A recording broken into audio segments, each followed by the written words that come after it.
Today, on our podcast about the world, I have a special guest that some of you may know. We're going to talk about the world in crisis. But first, we're going to talk about what even is the world and what we're doing here.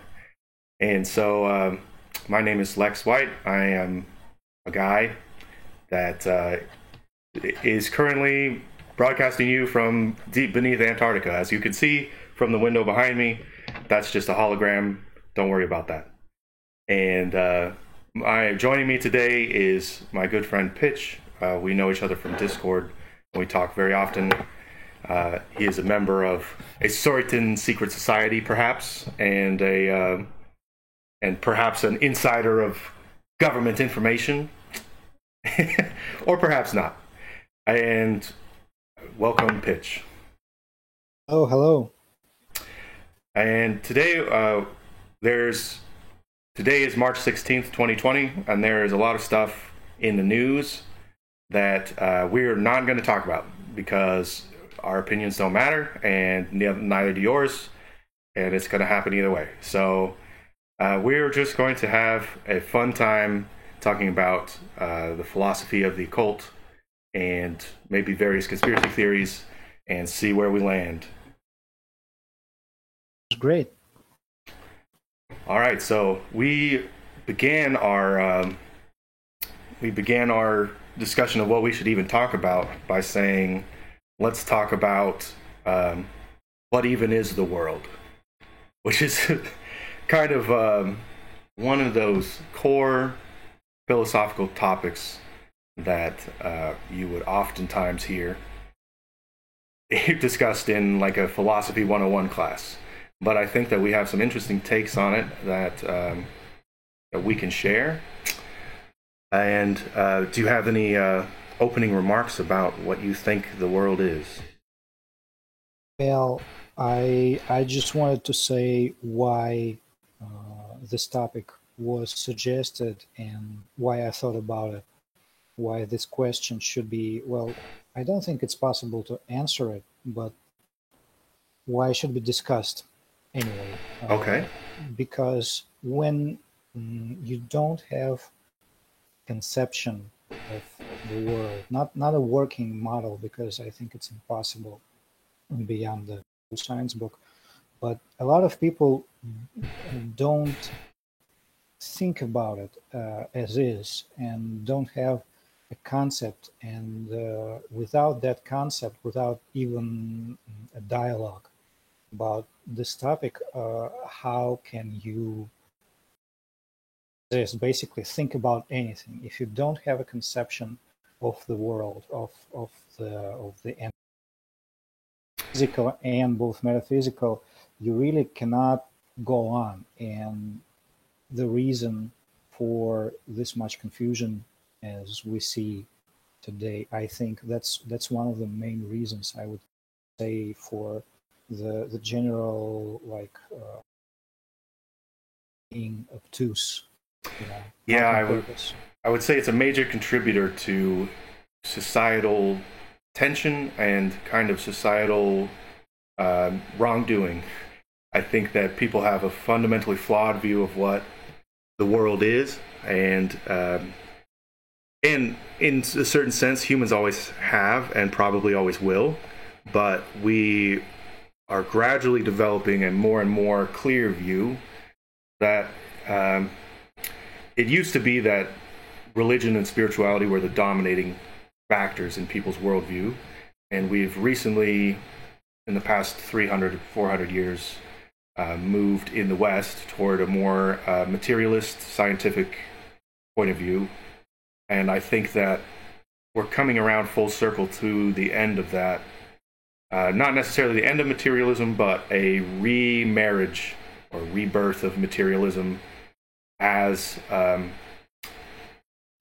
kind of spiritual discipline, or a reimagining of the material universe in terms of consciousness and the various strong questions that have been raised by especially people in the quantum physics community, about the role of consciousness and the role of the observer in physics questions has kind of brought people around all the way full circle back to simple questions about what even is the universe. So you have people like Elon Musk, obviously very influential thinker of our time. Maybe the primary reason he's influential is because he's rich, but I think maybe he's rich because he's kind of a genius. And his view that we are living in a simulation is kind of, I wouldn't say it's an uncommon view. It's an increasingly common view among people within certain higher echelons of our Western social castes. There's a lot of strange esoteric stuff that goes on in the upper levels of Hollywood or the royal families of Europe and Arabia that kind of gets whitewashed over. Certainly in the deep halls of the Vatican, there's a lot of information that will probably never see the light of day. And a lot of it has to do with this kind of topic of what the world is. So in beginning this, I took the chance to ask some of our friends at our common Discord server, the Altar, what their comments were about what the world even is. One of the first comments was the 21st Major Arcana, which in the tarot cards it is the 21st Major Arcana card. That's a very there you go. That's all you need to know about the world. Yeah, thanks for tuning in, guys. Bye. Bye. Yeah, yeah. You can pretty much wrap it up there because the book of truth, the book of tarot contains pretty much all the cosmology you'll ever need. Yeah, I actually managed to decode it. I actually agree with that very much. I think that the tarot has a lot of secrets and is a mirror image of the Torah, which is the blueprint of the universe. But that's getting a little esoteric at the beginning. I would say that one of the second things someone said was the world is round. And that's not really some people think it is, some don't. Yeah. And your first comment on it was, but is it really the metaphysical versus the physical? The earth is physically round but metaphysically flat. Oh yeah. Can you tell us a little bit about that idea? Oh yeah, that's something I was thinking about for the last couple of years, actually, when the flat Earth, the whole flat Earth craze came into the, which I don't think it was organic, but that's for another day, another. Yeah, I strongly agree with you on that. I was approaching it psychologically, and I was thinking about it's the logical mechanism of this thing in a flat Earth. And while I was researching this, I've came across a very interesting post by an anonymous poster on a certain image board, I think. We probably all know which one. Yeah, the only one, probably.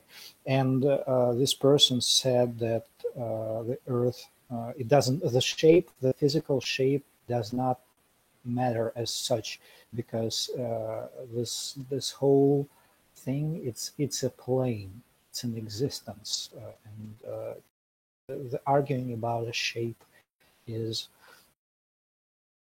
that made such an impression on me that about how far you can take it, and I developed this sort of a line of thinking that basically separates the physical from the metaphysical for purposes. Like physically mathematically, it's a globe, it's a planet that moves, Mm-hmm. as we assume. But as far as our experience goes, it's the totality of existence is what you're experiencing, and why we chase after the expanded consciousness so much, because what we see, what we experience is everything for us. That's why it's so easy for people to fall into solipsism. And so when we draw the distinction, when I say that the shape doesn't matter, metaphysically, it's everything for us. It's our plane of existence. That's If that makes any sense. actually, I have a very similar way of thinking about it in that I think that when the ancient peoples tended to describe the world, they described it in the most natural way for humans to do so, which is from the human perspective. Now, when a human looks out at the world around them, the curvature of the Earth is not particularly noticeable, and it's noticeable in certain phenomena, such as a ship sinking below the horizon, beginning with the bottom and ending with the mast. It's perfectly natural to think why people thought of the Earth as flat, but when we're talking about metaphysically, I think that what we're talking about is kind of a question between the objective, let's say, materialist scientific reality, and the metaphysical / human spiritual reality. So from an anthropo-spiritual perspective, from the human spiritual perspective, for example, one of the ways I think is easiest to look at this is by considering what the ancients, what the cosmology of the ancients' planets were. And almost every civilization numbered them and ordered them in a similar way, and they did it based on what was plainly visible to the naked eye. So almost every civilization, and in the Platonic model, the Earth is at the center, and then the next ring after the Earth is the Moon. The Moon seems physically close. The Sun is bigger, but I think that people even then had an idea of the distance of the Sun, because there's clearly discernible surface details on the Moon, whereas the Sun is so large and powerful. There's not very much distinguishable about it. You could say you could see sunspots. People did, Galileo observed sunspots and so on. But generally speaking, people's observations began with the Sun and the Moon. So the first layer, when they began to do astrological observations, they began to measure based on the period of its wandering. Now, the word planet comes from Greek planetes, which means wanderers. And they were separated from stars because they seemed to wander through the sky, because they would go into retrograde motions. And the Sun was a wanderer because it clearly just traveled across the sky in a most obvious way. The Moon, by these early astronomers, was established as being the closest object, the closest sphere.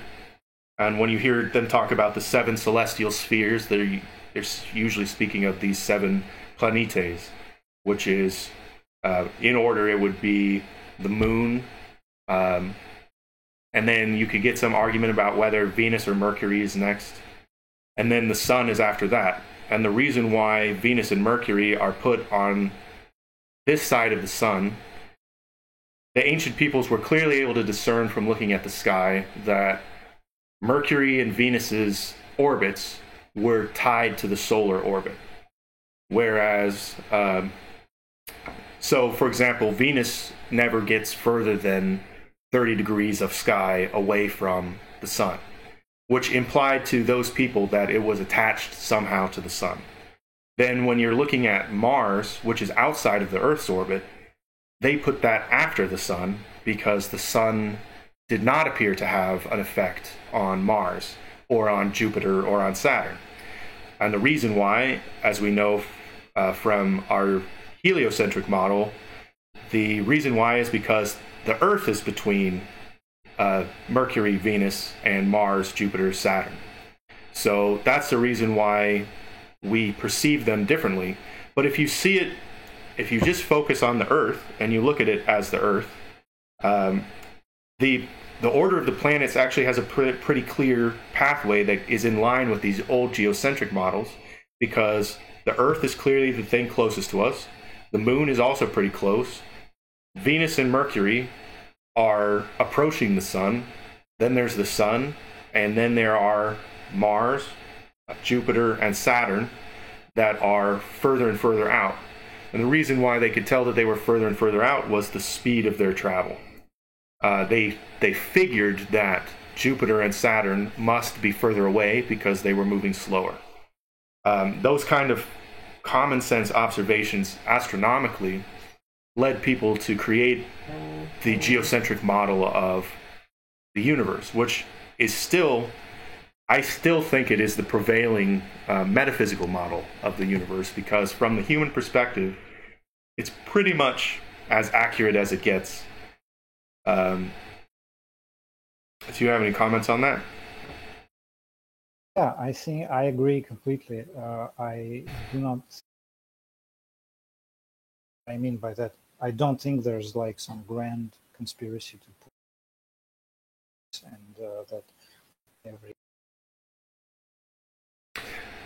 hologram and this kind of thing is completely accurate. But my question to that would be bringing around to the question, what is the world?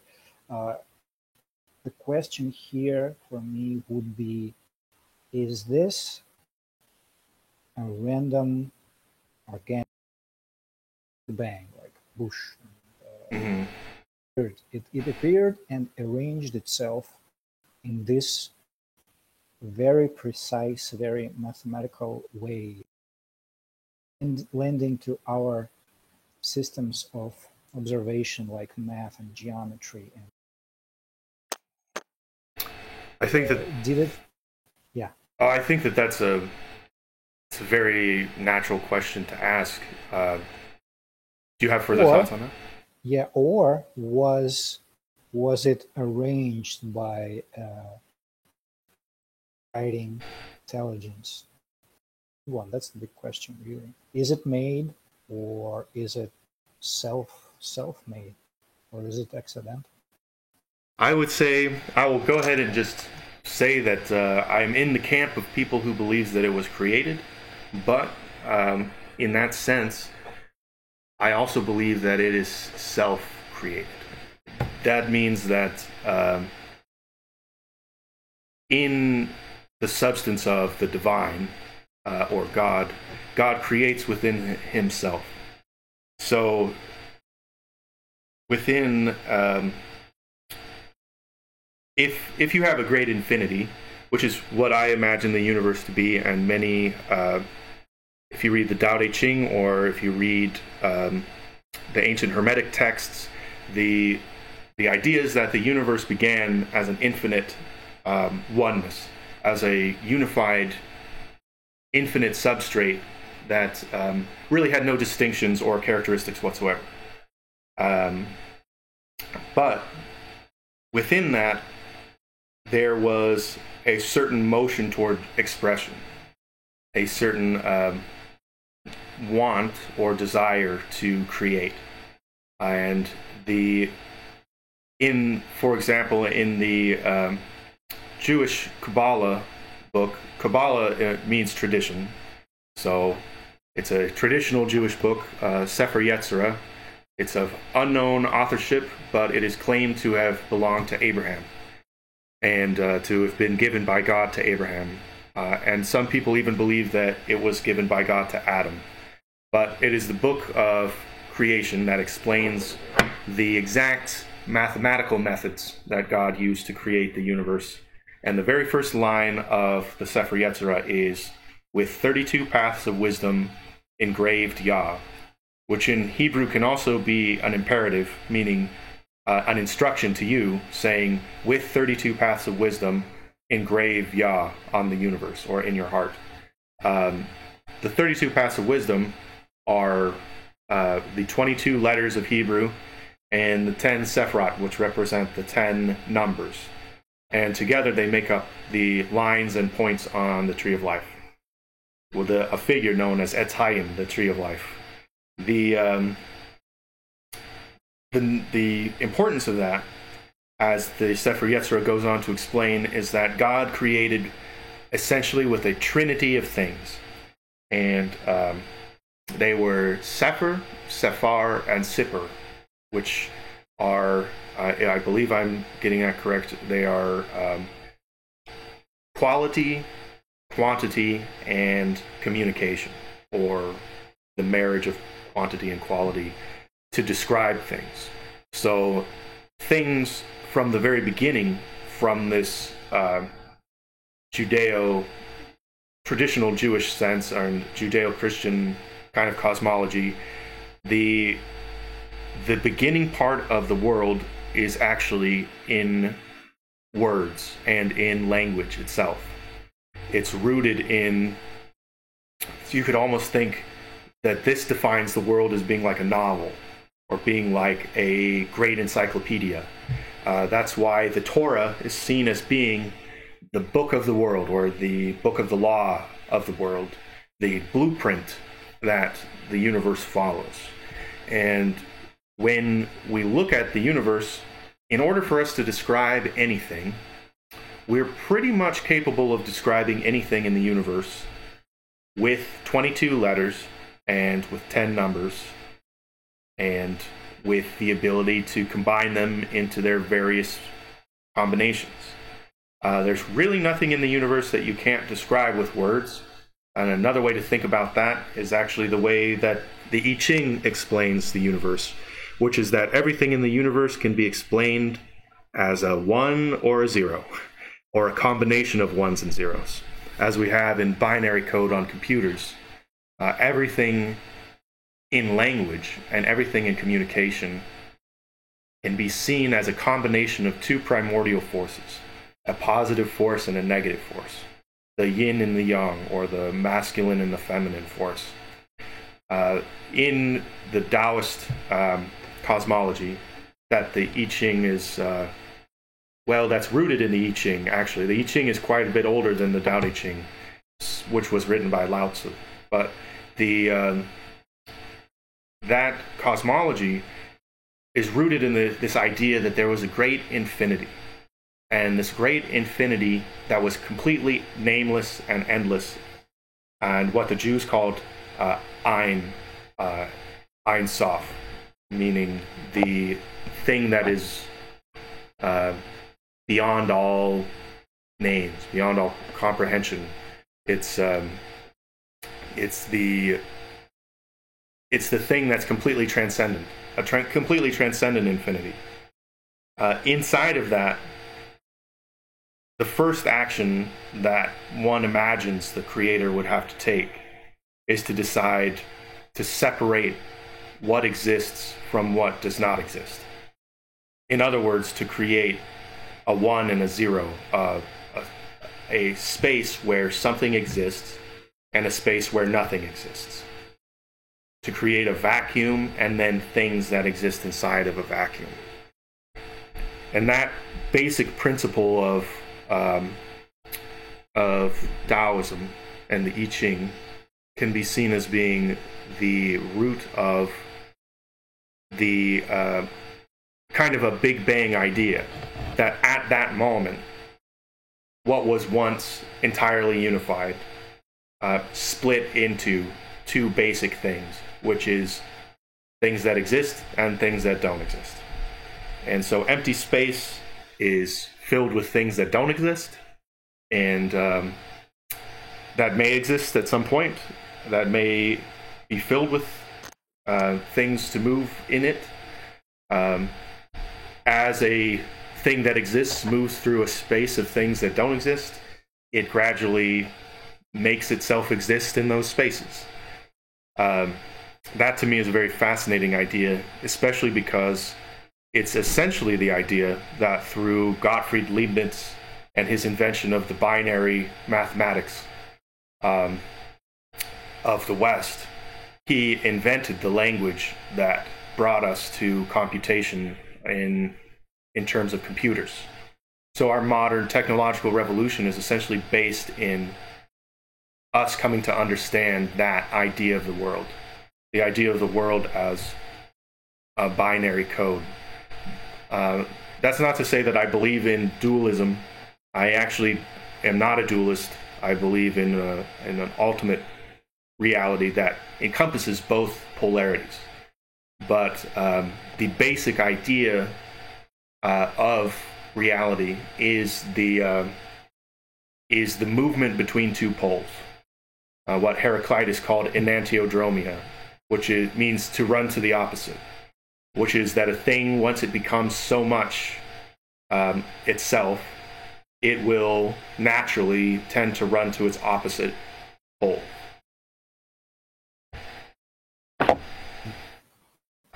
This reminded me, for some reason, I don't know if anyone drew this parallel, but when we were talking about the things that don't exist. Here as Freud's and Jung's The Self and the Other. Oh, yeah. He was supposed to be like an aggregate, sort of like, but there's the distinct boundary between the self and the other. That's, I think, for me, would be the cosmology. As above, so below, as human and as a universal, that there's the other at a certain level. But if you keep going up and up and up, I think you're cutting out a little bit. Will you try to talk maybe a little closer to the mic or a little louder? I'm not sure if it's how's now? Oh, that's much better. Thank you. Okay, yeah, I changed the mic position. Okay, so yeah, and if you keep going up or down indefinitely, that's where you find the non-dual phase of the self and the other, and 1 and 0, and so on and so forth. But our problem as humans, I think, as humans that are regular, Joes, in the metaphysical sense, that we're not ascended masters yet. Mm-hmm. I hope. Yeah. Well, that for us the dual mode, the duality is an ever-present reality rather than something we can look at from a distance and say that, oh yeah, I'm just going to go through that. Because for me, intellectually, I understand the concept of non-dualism. But as far as usual person's everyday experience goes, I think the dual mode, it pervades. Like you can see the 1 and the 0. You can experience the self and the other at certain level. And Terence McKenna, I think, called it described it in a very interesting fashion, that he described it as the force of reaction and novelty. So the ordering principle, the structuring ordering principle, and the force of the novelty. And novelty, I think people treat it like that, but I don't think he meant it in a particular nice way. It was just novelty at any expense. Mm-hmm. And I think that's what we're seeing right now being projected. That's interesting because his model was actually based on I Ching. And I highly recommend anyone listening to this to research I Ching. There's a very, very good version of it online called The Gnostic Book of Changes, which has many, many parallel translations into English. So for you English speakers out there, it is what you want. But this idea, I just brought up the first chapter of the Tao Te Ching. It says, the Tao that can be told is not the eternal Tao. And the name that can be named is not the eternal name. The nameless is the beginning of the heavens and the earth, and the named is the mother of 10,000 things. Ever desireless, one can see the mystery. Ever desiring, one can see the manifestations. These two spring from the same source, but differ in name, and this appears to us as darkness. It is a darkness within darkness, the gate to all mysteries. What I'd like to point out here is that it says that it makes a difference between what can be known and what can really not be known. So it's saying that the name, the Tao that can be told, the Tao that can be told is not the eternal Tao. I mean, it's not the true thing itself. And when that's exactly what you're saying, when we have, we can intellectually understand non-dualism, but it is not something that is easily accessible to the mind. Because as soon as we enter into the world of language, we start carving out a difference. We start engraving something, and the act of carving makes a negative space and a positive space. There's the spaces in between words, and then there's the spaces that make up words. And merely by the fact of bringing into the linguistic realm, we lose touch with that idea that is eternal, the eternal oneness. And we enter into this realm of dichotomy between the nameless and the named, where it says the nameless is the beginning of the heavens and the earth, meaning it before the heavens and the earth were there, the nameless or the empty space reigned. But that is that which can be named with language, that creates the 10,000 things, the mother of the myriad things. And when one is desireless, meaning in a state of meditation where one is allowing themselves to sink into stillness, one can see the mystery of that which is nameless, or that which cannot be told, that which is ultimately one. But in our regular lives, we do, in the process of desiring things, we can only see the ways that those two polarities manifest. We can't see them as one thing. Long and short and hot and cold appear to us as clearly different objects. Even though they are just members of the same continuum, we perceive them as being ultimately the same, or we perceive them as being ultimately different. Heat and cold are ultimately, we consider them to be different experiences, but they're really the same experiences in two different extremes. See, well, the thing is, that's like advanced way of thinking that's not easily available to a layman, I guess we can call it that. And even like when you intellectually integrate these concepts, like I understand what non-dualism is, and I get all this, but as we go along, like our lives, the important part is to keep yourself, keep applying these to your experience as you accumulate like experiences and thoughts and imaginings, because that everything like that relates to the world and how you imagine the world to be, because imagination really we sort of trailed off there. What I'm trying to say is it's important in the first place to, well, not know, but to think about these things and have some sort of a imagining about the world. Like it can be flat, it can be round, it can be a time cube, everything you want, But without it, without the unifying principle, without this anchor of both physics, metaphysics, you're just floating in space, and not in a good way, like you're you're in outer space and you can see everything at once. No, you're floating in the darkness, and which is why I implore the listeners to really think about it. Like, what's your conception of the world?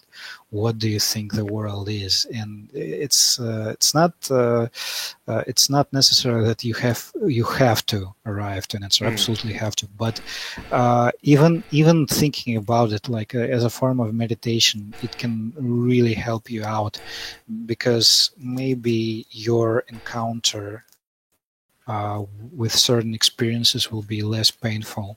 I think I can put it that way. Oh yeah, I definitely think one of the most psychologically helpful things that a human can do for themselves is create a good working model of the universe in their head. You know, create a good way for them to rationalize the things that they are seeing, because it's very difficult usually, or being a human is difficult, period. Just, it's hard for everyone, and to get past certain things, and to get around, and to keep their thoughts positive, or in a way that live in a way that is enjoyable to them. But it's definitely one of the most beneficial things you can do is try to think about what the universe is, but what the world is, and what the perception of the world is. I think that when it comes to this, the ancient peoples had a very strong perception of just how little they knew. Socrates famously was called by the oracle at Delphi, the servant of the god Apollo. He was called the wisest of the Athenians, and he was called that. He said, surely that can't be true, and went to find someone wiser than himself.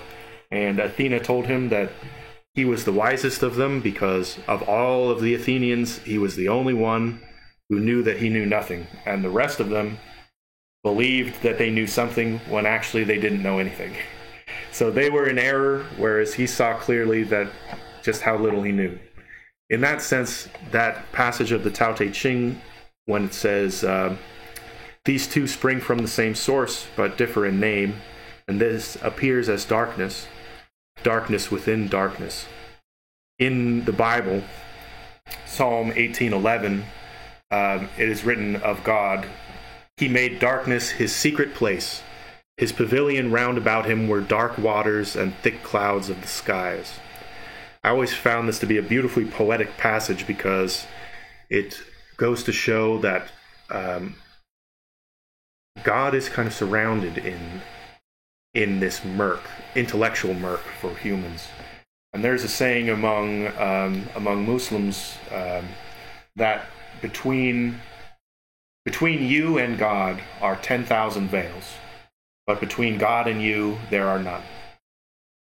That's one of my favorite little sayings.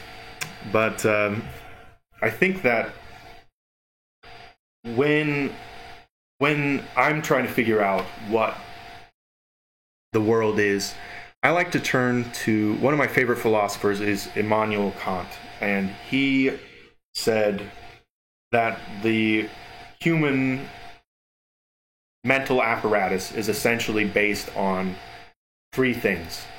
It's based on sensations, which are raw sensory data that comes in through the sense doors. So through your sight, or your feeling, taste, smell, and hearing. And then there's perhaps many other sense doors as well. Science is beginning to recognize that humans have some ability to sense magnetic fields and things like that. So there's, if people believe in a psychic sense or sixth sense, perhaps there's 30 or 100 senses. I have no idea. But through the many sense doors come raw sensory data. So you think you see a color. You don't have a name for that color. You don't have anything for that color yet. You just have basically the ones and zeros that create that impression, meaning the pure wavelength, the pure vibration of that experience. Those are organized in our brain into constellations of sensations around an object, which is then termed a perception. So when we are looking at an apple, our senses are just receiving pure wavelengths, just pure vibrations that are then coalesced into a constellation around an apple where we say red, round, sweet. We have a list of adjectives that we begin to translate those sensations into. And from a constellation of perceptions that we then have around an apple, we create what Kant termed, I don't know what he called it in German, but in English it's translated as a conception or a concept. We develop an idea or a concept of the object that we are sensing and perceiving. And then so now we have an idea of apples. An idea of apples that then when we see another apple, we say, that's an apple. Even the word apple, or the sounds that make up the word apple, are tied to our concept of the object itself, but they're not intrinsic to the object. And when I am thinking of things like this, I am always kind of drawn back to these kind of hermetic principles of the universe, such as you find in the Kybalion, which is there's 7 principles that many people who are listening to this are probably familiar with. There's the principle of mentalism, that all the universe is within the mind, essentially. And then there's the correspondence, which is as above, so below. But the third principle is the principle of vibration, and the fourth is the principle of polarity, which is basically, if you imagine everything in the universe as being a sine wave or some kind of vibrational wavelength, then it vibrates at a certain frequency. It vibrates between 2 poles, and it vibrates at a certain rhythm. And the combination of those things is what allows our mental faculties to construct wavelengths into ideas. Do you have any comments on that?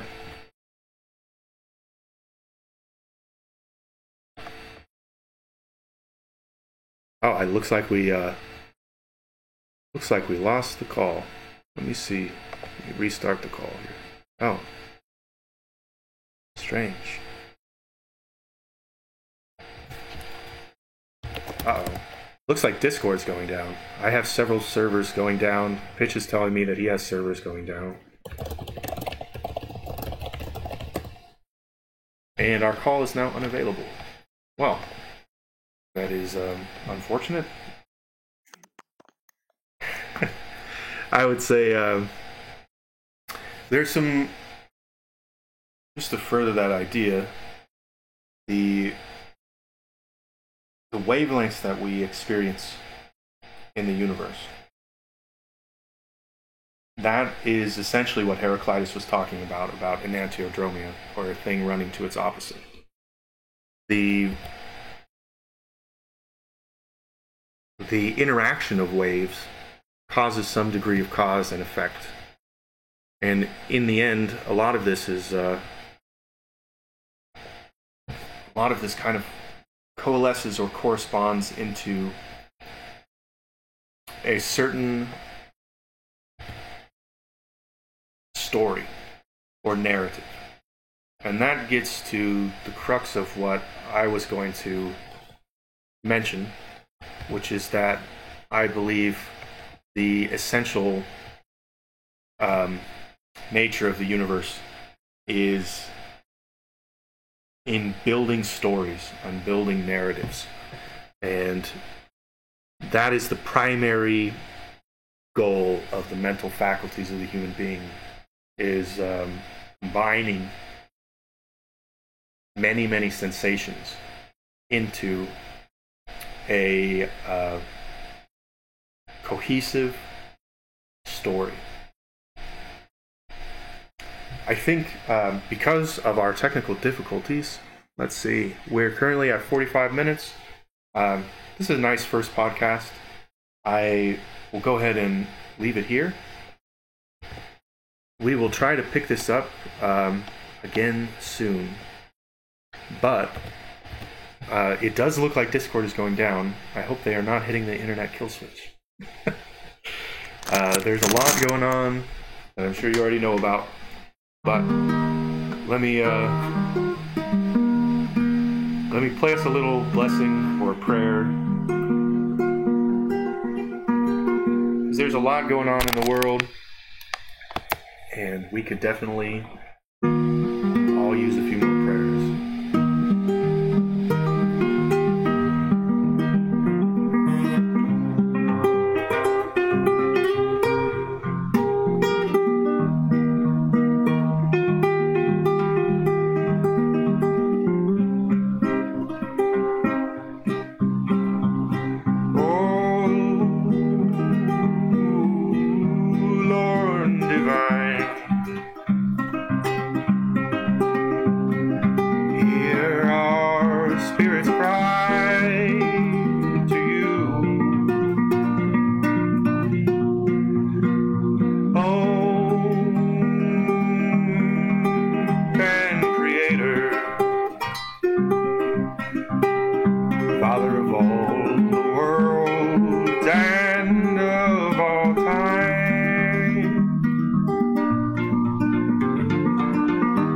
In times of darkness, please bless us and hold us near.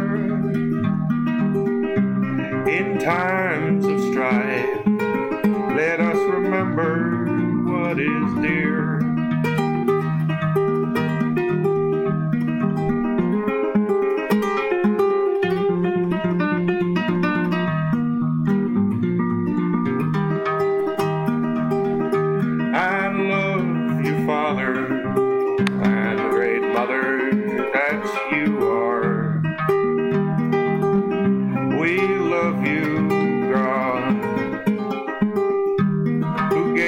All the stars,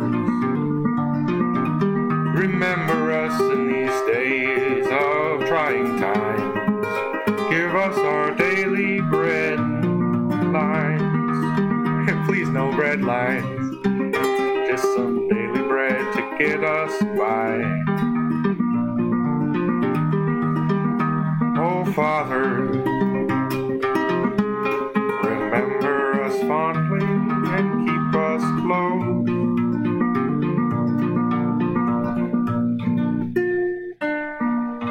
In the name of Jesus Christ, amen. I hope you have a nice rest of your day, and I hope you enjoyed our very first podcast. Thank you.